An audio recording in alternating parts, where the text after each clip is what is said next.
What's up, traders? How are you in this hot summer?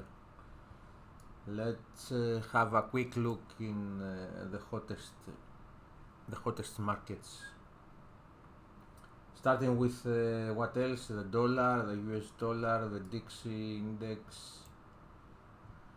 You remember that we were cautious in the beginning of the year, despite the rally that time, and we were suggesting a reversal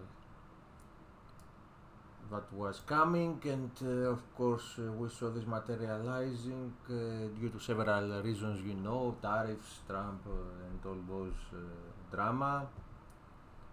The US dollar returned below 199.63 was our initial target, reached even the second one just below 97, and now we see some signs of stabilization.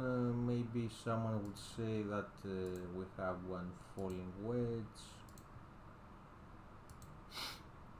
The problem is that still there is typically downtrend here, so the odds are for another leg lower in this area, and then maybe we have a reversal.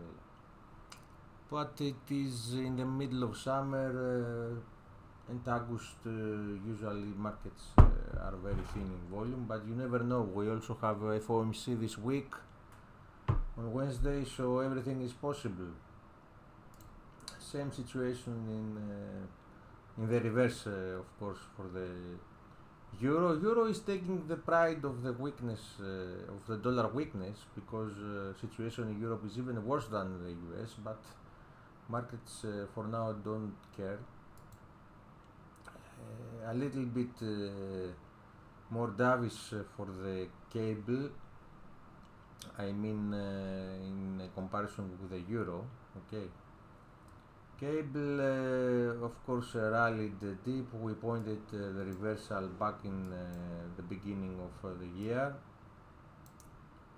and ever since then we see higher highs, higher lows. Now we see some consolidation here, 134,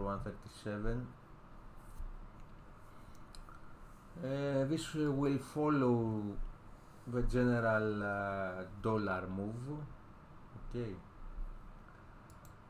Aussie has been more interesting, okay, we saw this huge dip in the RBA meeting back in April. Now we see some stabilization and drifting higher, but no clear trend here. CAD is a very interesting story. You remember last January with Trump flip-flop in the tariffs. We saw the mark of the high, and ever since we see some declining. It's the only pair that not the only, I mean one of the pairs, the majors that consists of the DXY, that has been so clear the trend. Here we see some consolidation, clear, looks like a triangle. As long as we are keeping inside this triangle, the trend tends to be a little bit more sideways, someone would say. Now let's go to S&P. What to say here? Perma bears were disappointed for another time. Now they compare this move to previous years, but this has been happening the last 20 years.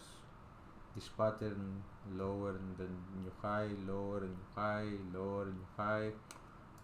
Okay, maybe someday we are gonna have a correction, and to be honest, I don't wanna buy up here, but I don't wanna sell either. Okay, same situation in Nasdaq, same chart. What to say here? I would very very like call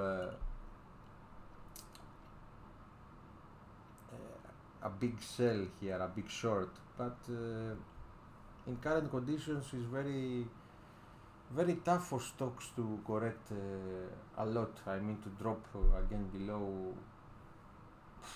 Look what is happening. This move is huge. I mean the lows in April were 30% lower. It's very tough to see those levels again without any major news. Okay. Bitcoin, what to say here? I call this move up to 120,000. Now consolidating. I don't know. Probably Bitcoin will do the opposite of what the masses believe. We have seen this many times in the past. Of course, gold. What to say? I have been trending gold to the upside since the beginning of 2023. Actually, I called the bottom here in October 23, and ever since we saw a huge rally. 300 and 500 was my target. For those that follow me Twitter, it was reached in the beginning in the end of April. Okay, and ever since we are consolidating up here. What to say? I would like to buy any dips in the gold. This is my thesis for now, and we see maybe a correction will come if something is said in the FOMC meeting. But you see the trend is one of the most bullish charts today. Okay, that's all. Just a small update to keep you warm for what is happening and what is going to happen. Stay tuned, hit the like button, and more nice video will come.